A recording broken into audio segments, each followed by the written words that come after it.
Hey everybody, Andy Timmons here, and welcome back to my Melodic Muse column for Guitar World. Thanks for watching and listening. And we're going to carry on with my tune that is called "Take Me With You." As we got into the melody on the last session, it was all kind of pretty much on the low strings. You know, I really like the sound, the really fat, warm, kind of singing thing you can get on the lower strings. So what we're going to do now, we're going to forward to the end of the song where the song kind of starts to climax and ramp up and goes to more of a double time feel. But I'm going to continue on and play some low string motifs, and so you can kind of see how cool the guitar sounds on those strings that we kind of seem to ignore. A lot of lead playing tends to be on the treble strings. We get into the G and the B and the E strings so much, but we're going to really focus on the lower strings, get into that tone, but also some repetitive motifs that will you'll see how it works.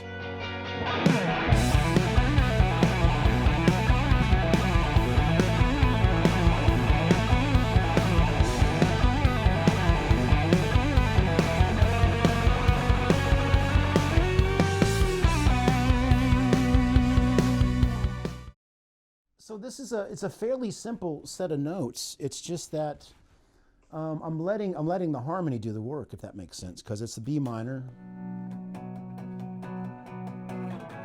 A major, G major, F sharp. So pretty much over the whole thing until I get to the F sharp dominant, I can just play B minor pentatonic licks. Any kind of repetitive lick is going to sound cool because as each chord goes by, it kind of changes the flavor of the sound of the notes, right? So, and then I repeat that. So it's straight up the B minor pentatonic, hammer on first on the A to the B. And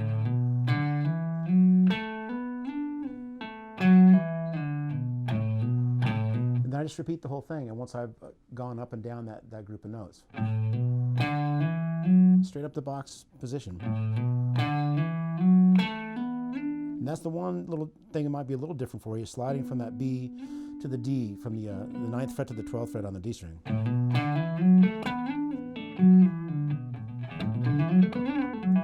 Oh, there's a little twist there. There it is. It's kind of tough to slow things down sometimes when you're used to playing a little faster. But those are the notes. So, right? And then I start over.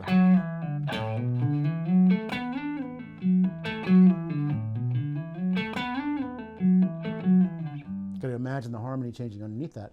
But it's a really effective thing, even if it was just a simple.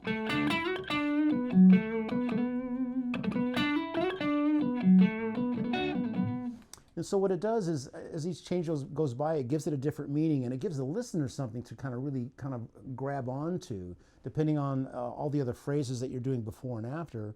It's always nice to have that kind of repetition to give them something to recognize, to get into, get their head nodding a little bit. After I've repeated the thing over the A, over the G, then when it goes to the F sharp, that's when I could continue on that B minor pentatonic, and theoretically it kind of works. But I love to take advantage of the change of the harmony, because you've got that, the third of that F sharp dominant is the A sharp, right? If we're going to think in that key. Yeah. A natural A sharp. So I basically did kind of a tremolo alternate picking right up the what would be kind of the harmonic minor scale, starting on that A sharp, that third of the F sharp dominant.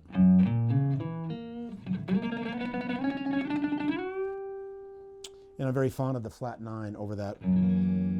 If you listen to the recorded solo on this track, you'll hear me referring to that G natural over the F sharp a lot, and resolving.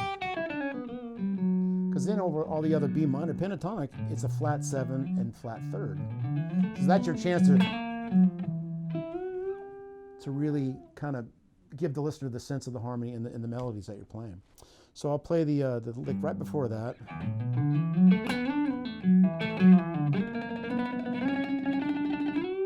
So I'm just going up scalarly, but on one string, because that's kind of a neat sound. Eddie Van Halen used to do that a bit. You can recognize that. You can do some of those kind of ascending runs like that. It's a great effect, and it's a lovely way to make use of the horizontal part of the guitar. So just to the tonic, the B, the second, the C sharp, D. Then from the D, that's when I slide up to the whatever fret that is above the 12th. It's a little foggy for me. 17th fret, bending from the F sharp to the G.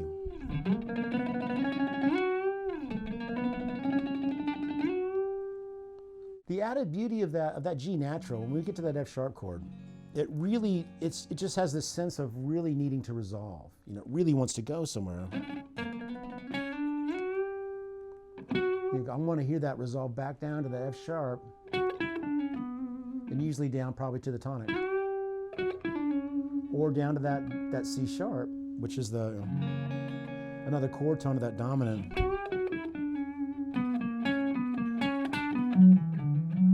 All those tension tones, whether it be that A sharp that's really given the flavor of that 5 chord. If you're a fan of the Mamas and Papas, California Dreamin', the flute solo is exactly that idea, and it's just